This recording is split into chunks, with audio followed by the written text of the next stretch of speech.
নমস্কার বন্ধু। কেরিয়ার নিয়ে আমি এর আগে দুটো ভিডিও করেছি, এটা 3 নাম্বার ভিডিও। প্রথম ভিডিওতে আমি আলোচনা করেছিলাম যে আইটিতে 2.5 লক্ষ মানুষের চাকরি গিয়েছে। দ্বিতীয় ভিডিওতে আমি আলোচনা করেছিলাম আইটি কেরিয়ার কি শেষ সেটা নিয়ে। এগুলো অবশ্য রিসেন্ট ভিডিও করেছি, এর আগে আমি আরও অনেক ভিডিও করেছিলাম, প্লেলিস্টে গেলে আপনি পেয়ে যাবেন ভ্রমণ ইন্ডিয়া চ্যানেলের। আর এখন করছি 3 নাম্বার ভিডিও, যে জিসিসি ব্যাপারটা কী আর সার্ভিস কোম্পানির সঙ্গে পার্থক্য কী। নমস্কার, আমি সুমন, ভ্রমণ ইন্ডিয়া চ্যানেলে আপনাকে স্বাগত। আমি ব্যাঙ্গালোর থেকে বলছি এবং এই ভিডিওগুলো আমি রাখছি আমার ভ্রমণ ইন্ডিয়ার কেরিয়ার প্লেলিস্টে। আপনারা যারা নিয়মিত এই ভিডিওগুলো দেখছেন তারা নিশ্চয়ই জেনে গেছেন যে আমি এই ভিডিওতে কীরকমভাবে বোঝানোর চেষ্টা করছি যে কীভাবে কী চেঞ্জ হচ্ছে না হচ্ছে। এবং আমি গত ভিডিওতে আমি জানিয়েছিলাম যে কীভাবে সার্ভিস কোম্পানি থেকে জিসিসিতে চাকরির সুযোগটা বেড়েছে। সেখানে আমি ডেটা নিয়ে অনেক রকম বা নাম্বার নিয়ে অনেকগুলো বলেছিলাম। আজকের এই ভিডিওতে আমি অত নাম্বার নিয়ে বলবো না, কারণ ব্যাপারটা নাম্বার নিয়ে খুব বেশি কিছু বলার নেই। জাস্ট একটু বলবো যে গত ভিডিওয় একটা আমি নাম্বার বা স্লাইড শেয়ার করেছিলাম যে সার্ভিস কোম্পানি বনাম জিসিসি এখানে কী রকমভাবে চাকরির বদলটা হয়েছে। তবে সেখানে যাওয়ার আগে আমি একটু ব্যাপারটা বলে নিই, জিসিসি ব্যাপারটা কী। আমি নিজে জিসিসিতে চাকরি করি। এর আগে আমি আইবিএমে ছিলাম কলকাতায়। তারপরে আমি এই 10 বছরের কিছু বেশি হয়েছে আমি একটা জিসিসি কোম্পানিতে চাকরি করছি ব্যাঙ্গালোরে। তো জিসিসি ব্যাপারটা কী? জিসিসির ফুল ফর্ম হলো গ্লোবাল ক্যাপাবিলিটি সেন্টার। নাম বললে তো কিছু বোঝা যায় না, এটা খায় না মাথায় দেয় বোঝা যায় না। তো সেটা বোঝার জন্যে আপনাকে একটু আজ থেকে 25-30 বছর আগের যে আইটির ইতিহাস সেটা একটু জানতে হবে। 90-এর দশকে যখন আমাদের দেশের মুক্ত বাণিজ্য বা ওপেন মার্কেট করা হলো, তখন তার কিছুদিন আগে কংগ্রেসের আমাদের প্রধানমন্ত্রী ছিলেন রাজীব গান্ধী। তিনি একটা বিল পাশ করেছিলেন যে টেলিকম বিল, এবং সেখানে আইটির ব্যাপারটা বা কম্পিউটারের ব্যাপারটা জোর দেওয়া হয়েছিল। এবং সেই সময়টায় আপনারা অনেকে শুনবেন যে তখন বিদেশি কোম্পানি এসেছিল কলকাতায়, জ্যোতি বসু তাদের সময় দেননি, আমেরিকান বুর্জোয়া কোম্পানি ইত্যাদি বলে, ফলে তারা চলে আসে ব্যাঙ্গালোরের দিকে। কথাটা সত্যি, কিন্তু তার সঙ্গে সঙ্গে আরেকটা ব্যাপার আছে। ব্যাঙ্গালোরে তখন ছিল কংগ্রেস সরকার, এবং তখন এখানে ব্যাঙ্গালোরে যিনি ছিলেন, আমার নাম মনে নেই, খুবই একজন প্রভাবশালী নেতা ছিলেন। আপনারা চেক করলে পেয়ে যাবেন কোথাও, মানে ইন্টারনেটে পেয়েই যাবেন তার নামটা কী ছিল। তিনি ছিলেন রাজীব গান্ধীর বন্ধু। তো টেলিকম বিল যখন আসে, এই টেলিকম বিলের কি হতে পারে অনুমান করে ব্যাঙ্গালোরে আইটির একটা হাব বা আইটি একটা তৈরি করার চেষ্টা করতে থাকে। এর পরবর্তীতে ওপেন মার্কেট যখন এসে যায় তখন ব্যাপারটা তো আরও অনেক বড়োভাবে হওয়া শুরু করে। ঠিক সেরকম সময় আমাদের দেশের কয়েকজন উদ্যোগপতি, তখন স্টার্ট আপ এখন যেগুলো হয়, তখনকার সময়ের স্টার্ট আপ কয়েকজন ছিলেন কম বয়সী উদ্যোগপতি। তারা কোম্পানি কতগুলো চালু করে। তার মধ্যে ছিলেন হলো ইনফোসিস, নারায়ণ মূর্তির, উইপ্রো, এরকম কোম্পানিগুলো এখানটায়, বা এর সঙ্গে আরও অনেকগুলো কোম্পানি ছিল। আলটিমেটলি এই দুটো কোম্পানি পরবর্তীতে খুব ভালোভাবে মার্কেট পেয়ে যায়। তারা এই কাজগুলো শুরু করে, এবং এদের কাজের মডেলটা ছিল, তখন ইন্ডিয়াতে আইটির জানা লোক কিছু ছিল। আমেরিকার তুলনায় ইন্ডিয়ার বেতনটা অনেক কম দিলে চলে যেত, যে কারণে এরা গিয়ে আমেরিকান বা মূলত আমেরিকানই, পরবর্তীতে ওয়েস্টার্ন ইউরোপিয়ান কান্ট্রি থেকেও কাজগুলো আসা শুরু হয়। ওখান থেকে কাজ ধরে নিয়ে এখান থেকে করে দেওয়ার একটা প্রচলন শুরু হয়। মানে বলতে পারেন কিছুটা, আপনি যদি ব্যাপারটা খুব আশেপাশের ভাবে ভাবেন, ধরতে পারেন যে একজন কন্ট্রাক্টর, কোনো একটা বিল্ডিং তৈরি হচ্ছে, কাজটা ধরে লেবার দিয়ে কাজ করিয়ে দিল, মাঝখান থেকে কমিশন দিল। এখানেও ব্যাপারটা তাই ছিল। এই জাতীয় সার্ভিস কোম্পানি, এদের বলা হয় সার্ভিস কোম্পানি। পরবর্তীতে টিসিএসও যোগ দেয় এখানে, টাটা কনসালটেন্সি সার্ভিস। তো এরা আমেরিকা বা ইউরোপের থেকে কাজ ধরে নিয়ে এখান থেকে লোক দিয়ে কাজগুলো করে দিত, এবং মাথা পিছু বিলিং করতো পুরোপুরিভাবে ওই ডেইলি রেটের মতো বলতে পারেন, ঘন্টায় রেটগুলো হয়। যে কত টাকা করে নেবে। ন্যাচারালি একজন আমেরিকায় বসে ওই কাজ করলে যে পয়সা লাগতো আমাদের ইন্ডিয়াতে অনেক কমে সেটা করা যায়, এবং সেটা সেইভাবে এটা চালু। ব্যাপারটা পপুলার হলো, এই সমস্ত কোম্পানিগুলো লোক নেওয়া শুরু করলো। আমাদের আশেপাশে প্রচুর engineering college, private engineering college শুরু হলো 90-এর দশকের শেষে বা 2000-এর শুরুতে। সেখানটায় প্রচুর ছাত্রছাত্রী ইঞ্জিনিয়ারিং পড়লো, আইটি নিয়ে পড়লো, এই সমস্ত কোম্পানিতে চাকরি হলো, আমিও করেছি সেরকম চাকরি।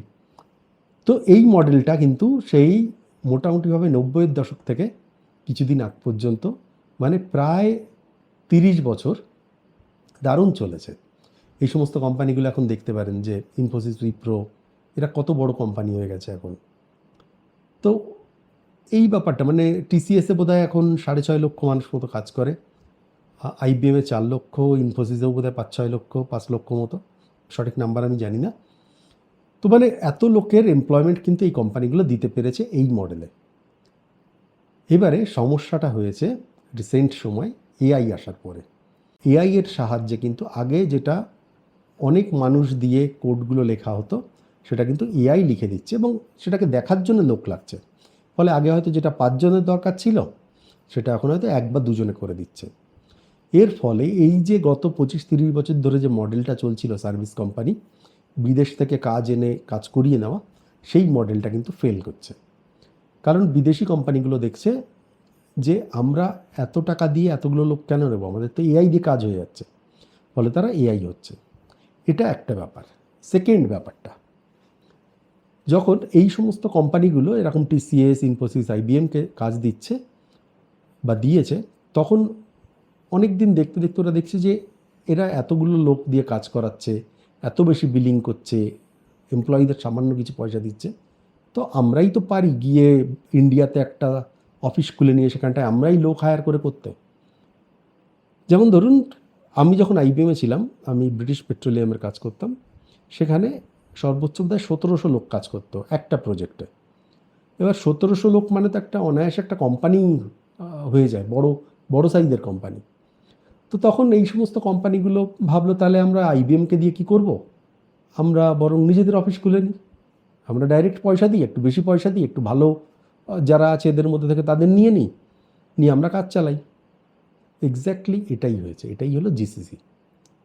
এরকমভাবে দেখতে থাকতে আজ থেকে 10-12 বছর আগে এই ট্রেন্ডটা শুরু হয়, মোটামুটি 12-13 বছর আগে থেকেই মেইনলি ট্রেন্ডটা শুরু হয়।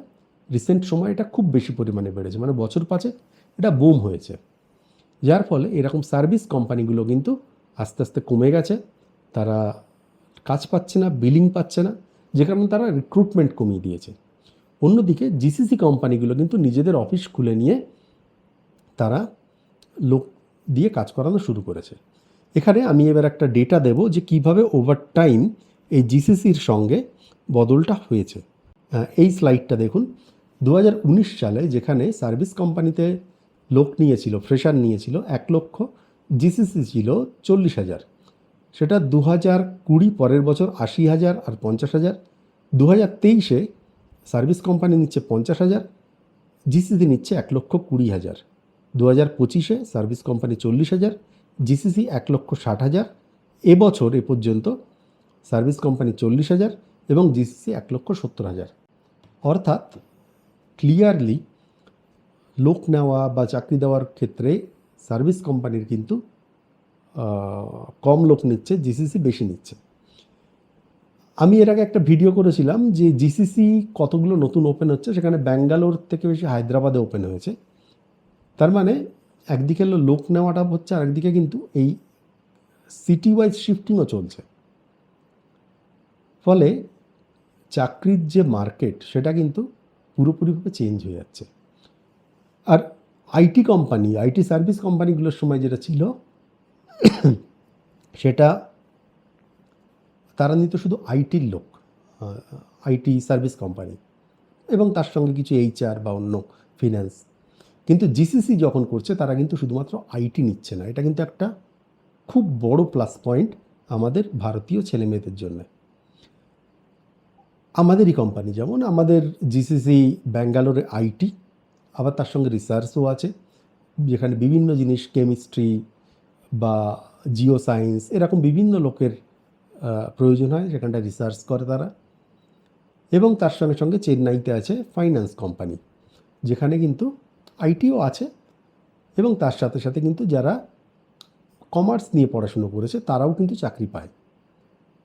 এরকমভাবে প্রচুর কোম্পানি, আমাদের অফিসের সামনেই একটা ইন্স্যুরেন্স কোম্পানি আছে, তাদের কল সেন্টার বলুন, আইটি, এইচআর, এরকমভাবে কিন্তু সমস্ত ডিপার্টমেন্ট এখান থেকে পরিচালনা করছে। এর ফলে এখনকার সময় এই জিসিসিতে শুধুমাত্র কম্পিউটার সায়েন্স নয়, তার সঙ্গে যারা এইচআর নিয়ে পড়াশুনো করেছে, লিগ্যাল নিয়ে পড়াশুনো করেছে, ফাইন্যান্স, এইচআর, অর্থাৎ আর্টস, কমার্স, সায়েন্স, ল, সমস্ত রকমের চাকরি কিন্তু এই সমস্ত জিসিসিতে হচ্ছে। এটা কিন্তু একটা বড় সুযোগ। এবং আগামীতে সার্ভিস কোম্পানি কমে যাবে, ট্রেন্ড দেখেই বোঝা যাচ্ছে জিসিসি বেড়ে যাবে। আমাদের দেশে হয়তো আগামীতে অলরেডি বোধহয় 1003 জিসিসি আছে আমাদের দেশে, এবং এটা পরবর্তীতে 10,000 বা তার বেশি হবে। ফলে এখানটা একটা বড় অ্যামাউন্টের কিন্তু মানুষের চাকরি হওয়ার সুবিধা আছে, সুযোগ আছে। জিসিসি এর সঙ্গে আর একটা কাজ করছে, যে কারণে আমার ওই ভিডিওটার লিঙ্ক আমি দিয়ে দেবো আই বাটনে, আপনি উপরে আই বাটনে আপনি দেখতে পারেন, যেখানে দেখবেন যে হায়দ্রাবাদে জিসিসির সংখ্যা ব্যাঙ্গালোর থেকে বেড়ে গেছে। তার কারণ এই কোম্পানিগুলো একটা লং টার্ম নিয়ে ব্যবসা করছে। এরা এখন শুরু করেছে, এবার আশা করি এখনকার প্রজন্ম যারা জিসিসিতে ঢুকবে তাদের কেরিয়ার কিন্তু পুরোপুরিভাবে কোনো না কোনো জিসিসিতে কেটে যাবে। মানে আগামী 20, 30, 40 বছর কিন্তু সম্ভবত এই জিসিসি মডেলটা চলবে। তারপরে হয়তো চলতেও পারে, নতুন কিছু আসতে পারে, সেটা তখন বোঝা যাবে।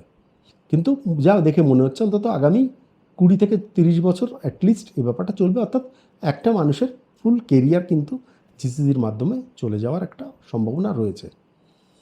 জিসিসিগুলো শুধুমাত্র যে কারণে বড় সিটিগুলোতে যাচ্ছে না ব্যাঙ্গালোরের মতো, কারণ খুব বেশি খরচ, তারা চলে যাচ্ছে সেকেন্ডারি সিটিগুলোতেও। হায়দ্রাবাদ নো ডাউট সবথেকে বেশি পপুলার এ ব্যাপারে। এর সাথে সাথে পুনে, কোয়েম্বাটোর, ভুবনেশ্বর, এই জাতীয় শহরগুলোতেও যাচ্ছে।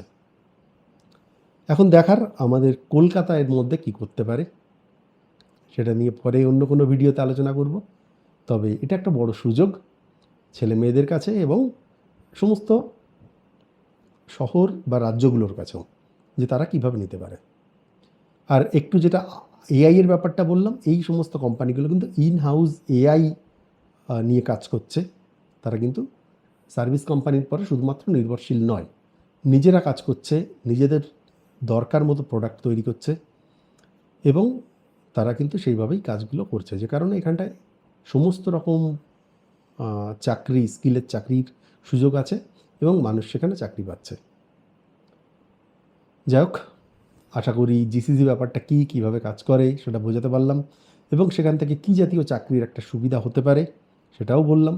কী জাতীয় চাকরি আরেকবার রিপিট করে দিই: IT number 1, number 2 finance, HR, core business, মানে ধরুন কোনো একটা কোম্পানি সাপ্লাই চেনের ব্যবসা করে, তাহলে সাপ্লাই চেন নিয়ে যারা পড়াশুনো করেছে। কোনো কোম্পানি ফুড প্রসেসিং নিয়ে কাজ করে, তাহলে ফুডের নিয়ে যারা কাজ করেছে তারা।